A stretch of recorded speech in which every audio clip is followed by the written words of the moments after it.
Hi hello friends. இன்றைக்கி இந்த வீடியோவில் நம்ம என்ன பார்க்க போகிறோம் அப்படின்னு சொல்லிட்டு பார்த்தீங்கன்னா, வெள்ளித்திரை மாதிரியே சின்ன திரைக்கும் ரசிகர்கள் மத்தியில் நிறைய வரவேற்பு இருக்குது அப்படின்னு சொல்லிட்டு நமக்கு நல்லாவே தெரியும். விஜய் டிவியில் ஒளிபரப்பாகி வர சூப்பர் சிங்கர், அதுக்கப்புறம் ஜீ தமிழில் ஒளிபரப்பாகிற சரிகமப்பா, இதெல்லாமே மக்கள் மத்தியில் வெகுவான வரவேற்பை பெற்று வருது. அது மட்டும் இல்லாமல் விஜய் டிவியில் வெளியாகிற சூப்பர் சிங்கருக்கு ஏராளமான ரசிகர்கள் இருக்காங்க. அதில் டைட்டில் வின்னர் ஆனவங்க வந்து இன்றைக்கி சினி இண்டஸ்ட்ரியில் பெரிய லெவலில் இருக்காங்க.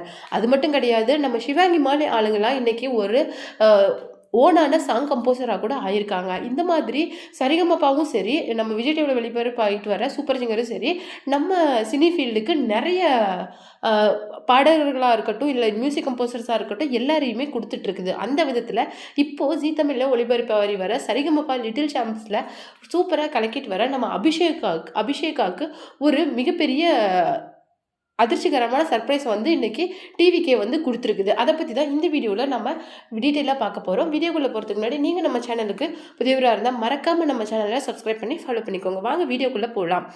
ஒரு ஆச்சரியமான விஷயம் அப்படி என்னன்னு சொல்லிட்டு பார்த்தீங்கன்னா, டிவிக்கே தலைவரான விஜய் வந்து ஆரம்ப காலத்தில் ரொம்ப கஷ்டப்பட்டு இருந்தார் அப்படின்னு சொல்லிட்டு நல்லா தெரியும். ஏன்னா தனக்குன்னு ஒரு பெயரை நிலைநிறுத்துறதுக்கு இந்த சினி ஃபீல்டில் அவர் பட்ட கஷ்டங்கள் கொஞ்சம் நெஞ்சம் கிடையாது. அதுக்கப்புறமா கொஞ்சம் கொஞ்சமாக தன்னுடைய திறமையை வெளிப்படுத்தி அவர் வந்து ஃபீல்டில் பெரிய ஆளாகி அவர் நினச்ச மாதிரியே சூப்பர் ஸ்டாரோட பிளேஸை பிடிச்சிட்டாரு. அதுக்கப்புறமேலே சினி ஃபீல்டில் சாதிக்கிறதுக்கு எதுவும் இல்லை அப்படிங்கிற பட்சத்தில் தனக்கு இவ்வளோ லவ் கொடுத்த தன்னுடைய ரசிகர்களுக்கு ஏதாவது பண்ணணும் அப்படிங்கிறதுக்காக தான் அவர் டிவிக்குள்ளேயே ஒரு கட்சி ஆரம்பித்தேன் அப்படின்னு சொல்லிட்டு அவரே ஸ்டார்டிங்கில் வந்து சொல்லியிருப்பார். அதன் மூலமாக நிறைய வந்து ரசிகர்களுக்கு நிறைய விஷயங்களை வந்து அவர் பண்ணிக்கிட்டு இருக்கிறாரு. இது அதாவது ஒரு நல்ல நாள் இருக்குது அப்படின்னு சொல்லிட்டு ஒரு தலைவர்களோட பிறந்த நாள், அதில் முக்கியமான நாட்களில் வந்து மக்களுக்கு வந்து நீர்மோர் பந்தல் கொடுக்கறது மட்டும் கிடையாது, சாப்பாடு 3 வேளைகளுக்கும் தன்னுடைய ரசிகர்கள் மூலமாக கொடுத்துட்ருக்குறாங்க. அதில் முக்கியமான விஷயம் என்னன்னு சொல்லிட்டு பார்த்தீங்கன்னா, மூணு வேளையுமே ஏழை எளிய மக்களுக்கு அங்கங்கே அந்த அன்னதானம் மாதிரி நடந்துக்கிட்டு தான் இருக்குது. இந்த மாதிரி நிறைய விஷயங்களை டிவிகே தலைவர் வந்து பண்ணிட்டு இருக்கிறாரு. அந்த விதத்தில் ஏழை குழந்தைகளுக்கு வந்து அவர் வந்து புது வீடு கட்டி கொடுக்க போகிறாரு அப்படின்னு சொல்லிட்டு ஒரு 50 வீடுகள் வந்து கட்டி கொடுக்க போகிறாரு அப்படின்னு சொல்லிட்டு ஒரு நியூஸ் வந்திருக்கு. அதில் வந்து நம்ம அபிஷேகா பேரும் வந்திருக்குது அப்படிங்கிறது தான் இந்த அதிர்ச்சிகரமான சர்ப்ரைஸ். இதில் என்ன இருக்குது அப்படின்னு சொல்லிட்டு பார்த்தீங்கன்னா, அவங்க வந்து ரொம்ப மிடில் கிளாஸ் குடும்பத்தை சேர்ந்தவங்க அப்படிங்கிறது நமக்கு நல்லாவே தெரியும். அது மட்டும் இல்லாமல் சரிகமபால இப்போ வந்து அவங்க டைட்டில் வின்னர் ஆகிறதுக்கு நிறைய சான்சஸ் இருக்குது. ஏன்னா அவங்க பாடின பாடல்களில் இருக்கிற அந்த ஒரு தெய்வீகம் வந்து அப்படி இருக்குது அப்படின்னு சொல்லிட்டு ஜட்ஜஸே சொல்லியிருக்காங்க. ஸ்ரீனிவாசா இருக்கட்டும், எஸ்பிபி சரணா இருக்கட்டும், அவங்க சொன்ன விஷயங்கள் என்ன சொல்லிட்டு பார்த்தீங்கன்னா, நாளுக்கு நாள் வந்து உன் குரலில் இருக்கிற அந்த தெய்வீகத்தன்மை அதிகரிச்சுட்டே போகுது. ஏன்னா உன்னுடைய பாடல்கள் எல்லாமே அந்த அந்த ஒரிஜினல் பாடல்களோட கம்பேர் பண்ணுற போது அவ்வளோ சூப்பராக இருக்குது. நீ அந்த பாடல்களில் கொண்டுட்டு வர சின்ன சின்ன மாற்றங்கள் எல்லாமே அது உன் வாய்ஸுக்கு சூட் ஆகுது. கண்டிப்பாக நீ இதை விட பெரிய இடத்துக்கு போய் நிற்ப அப்படின்னு சொல்லிட்டு ஜட்ஜஸே ஆரம்ப காலத்தில் சொல்லிட்டு வந்திருந்தாங்க. இப்போ வந்து கெஸ்ட்டாக வர நம்ம சுகன்யாவாக இருக்கும், பாண்டியராஜனாக இருக்கட்டும், எல்லாருமே என்ன சொல்கிறாங்க அப்படின்னு சொல்லிட்டு பார்த்தீங்கன்னா, உனக்கு கண்டிப்பாக பெரிய எதிர்காலம் இருக்குது அப்படின்னு வந்து சொல்லியிருக்கிறாங்க. இந்த மாதிரி நேரத்தில் தான் அபிஷேகா பேர் வந்து இப்போ அதிகமாக சோஷியல் மீடியாவில் வளம் வந்துட்டுருக்கு.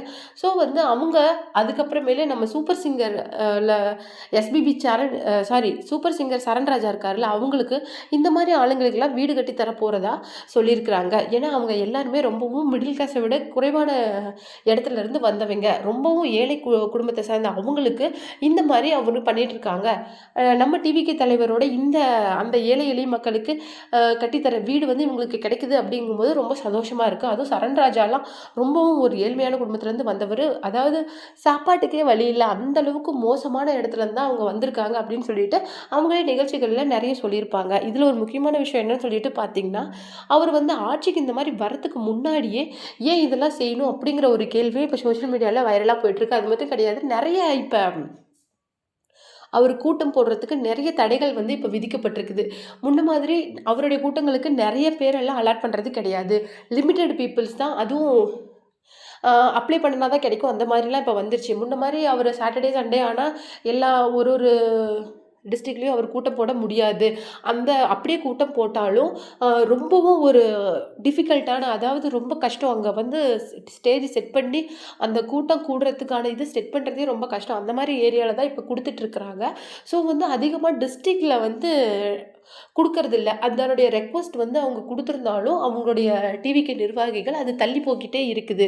ஸோ, அது மட்டும் இல்லாம இப்ப மேல வந்து அந்த கரூர் சம்பவத்துல நடந்த பிரச்சனையினால இன்னும் சிபிஐ விசாரணை போயிட்டு தான் இருக்கு. அது மட்டும் இல்லாம அவருடைய ஜனநாயகன் படம் ரிலீஸும் இன்னும் நிலுவையில இருக்கிற இந்த சமயத்துல மக்களுக்கு நல்லது பண்ணலாம். அது மூலமா நம்மளுடைய கொள்கைகளா இருக்கட்டும், நம்மள சார்ந்த எல்லா விஷயங்களையும் அவங்களுக்கு கொண்டுட்டு போலாம் அப்படின்னு சொல்லிட்டு டிவிகே தலைமை முடிவு பண்ணியிருக்கிறாங்கன்னு நெனைக்கிறேன்.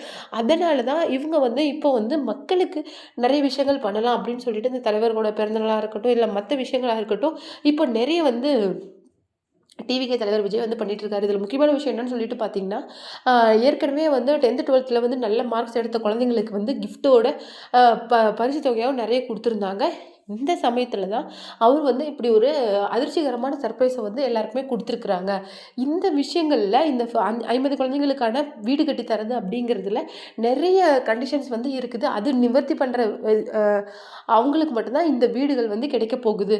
கண்டிப்பா அவர் வந்து ஆட்சிக்கு வந்தா மேபி இத விட அதிகமா நெறைய விஷயங்கள் செய்வாரு அப்படிங்கிறதுல எந்த விதமான சந்தேகமும் கிடையாது. இதுல ஒரு முக்கியமான விஷயம் என்னன்னு சொல்லிட்டு பார்த்தீங்கன்னா, கரூர் சம்பவத்துல ய அவர் வந்து அந்த இழந்த குழந்தைங்களோட அந்த வீட்ல சேர்ந்தவங்களுக்கு ஒரு மீட்டிங் வந்து போட்டிருந்தார்ல. அப்போ வந்து அவங்க கால்ல வந்து சாஷ்டாங்கமா விழுந்து மன்னிப்பு கேட்டாரு அப்படின்னு சொல்லிட்டும், அந்த பாதிக்கப்பட்ட குடும்பத்த சேர்ந்த எல்லாருமே நாங்க வந்து எங்களுடைய ஓட்ட டிவிகேக்கு தான் போடுவோம் அப்படின்னு சொல்லிட்டும் பகிரங்கமா சொல்லியிருக்காங்க. அதுவும் இப்போ சோஷியல் மீடியால வைரலா போயிட்டுருக்குது. இன்னொரு விஷயம் என்னன்னு சொல்லிட்டு பார்த்தீங்கன்னா, பாதிக்கப்பட்டவங்களே டிவிகேக்கு ஓட்டு போடுறாங்க அப்படிங்கிற விஷயம் வந்து எந்த அளவுக்கு வேகமா பரவிட்டு இருக்குதுன்னா, கரூர் சம்பவத்தால விஜயோட கெரியரே க்ளோஸ் ஆக போது. அவரோட சினி ஃபீல்ட அவர முடிச்சுக்கிட்டாரு. இப்போ வந்து ஆட்சிக்கு வரங்கிற பேர்ல அவருடைய வாழ்க்கையும் அவரே முடிச்சுக்கிட்டாரு. அப்படிங்கிற ஒரு விஷயம் போயிட்டுருக்கிற இந்த நிலைமையில தான், கரூர் சம்பவத்தில சேர்ந்த அந்த 40 குடும்பங்களும் எங்களுடைய ஓட்ட வந்து நாங்க டிவிகே தலைவருக்கு தான் போடுவோம் அப்படின்னு சொல்லிட்டு அறிவிச்சிருக்கிறாங்க. இந்த விஷயத்தில அவர் மேல எந்த விதமான தப்பும் இல்ல அப்படின்னு சொல்லிட்டு பாதிக்கப்பட்டவங்களே ஒத்துக்கிறது தான் இப்போ வந்து ரொம்ப வைரலா போயிட்டுருக்குது. இந்த மாரி நலத்திட்டங்கள் மூலமா மக்கள போய் அடையலாம் அப்படிங்கிற ஒரு இந்த ஐடியாவ பத்தி நீங்க என்ன நினைக்கிறீங்க? அப்படிங்கிற உங்களுடைய கருத்துக்கள மறக்காம நம்ம கமெண்ட் பாக்ஸ்ல குடுத்துருங்க. அத விட ஒரு முக்கியமான விஷயம் என்ன அப்படின்னு சொல்லிட்டு பார்த்தீங்கன்னா, ஏற்கனவே 20 ஏழைகளுக்கு வந்து வீடு கட்டி தரணுங்கிற அவளுடைய திட்டத்து மூலமா பயனடைஞ்சவர் தான் நம்ம பூவையார். பூவையார் யாருன்னு சொல்லிட்டு பார்த்தீங்கன்னா, சூப்பர் சிங்கர் மூலமா ஃபேமஸ் ஆனவரு. அது மட்டும் கிடையாது, நம்ம விஜயோட மாஸ்டர் படத்துல அவர் வந்து நடிச்சிருக்காரு. ஸோ வந்து அதன் மூலமா அவரு விஜய் கூட வந்து நெருங்கி நடிச்சதுனால அவருடைய ஃபேமிலி பேக்ரவுண்ட், அவர் படுற கஷ்டத்தெல்லாம் தெரிஞ்சு அந்த 20 ஏழைகள்ல பூவையாரையும் ஒருத்தரா சேர்த்து பூவையாருக்கும் விஜய் வீடு கட்டி குடுத்துருக்கிறாரு. அந்த மாரி தான் இப்ப 50 குழந்தைகளுக்கு வீடு கட்டி குடுக்க போறேன் அப்படிங்கிற அவருடைய அந்த நலத்திட்டங்களும் இப்ப வந்து வெளியாகி ஒரு பரபரப்பை ஏற்படுத்திக்கிட்டு வருது. ஏன்னா இப்போ வந்து டிவிகே மேல 2 விஷயங்கள் வந்து ரொம்பவும் ஸ்ட்ராங்கா இருக்குது. ஒண்ணு வந்து அவங்க வந்து ஆளுங்கட்சியா வரதுக்கு வாய்ப்பு இல்ல அப்படிங்கிற ஒரு விஷயமும், மேபி எதிர்க்கட்சியா வரலாம் அப்படிங்கிற ஒரு விஷயமும் இப்போ டிவிகே மேல எல்லாருமே சொல்லிட்டு வராங்க. ஏன்னா, தயவுசெய்து உங்களுடைய ஓட்ட வேஸ்ட் பண்ணிறாதீங்க. டிவிகே மேல ஓட் போட்டீங்கன்னா அது ஜெயிக்காது அப்படின்னு சொல்லிட்டு வராங்க. ஏன்னா, மாற்றம் அப்படிங்கிறது ரொம்ப சீக்கிரம் நடந்துராது. மாற்றங்கள் வந்து நடக்கிறதுக்கு கொஞ்சம் லேட் ஆகும். ஆனா, அத இனிஷியேட் பண்றது யாரு அப்படிங்கிறது தான் இப்போ வந்து பேச்சே. அத யாராவது இனிஷியேட் பண்ணி வைக்கணும்ல, துவங்கி வைக்கணும்ல. போடாதீங்க, போடாதீங்க. அது ஜெயிக்காது அப்டின்னா, யார் தான் அப்புறம் மேல ஒரு முன்னெடுப்பை எடுக்கிறது? ஸோ வந்து மேபி அந்த முன்னெடுப்பை எடுக்கிற ஜெனரேஷன் நாமளா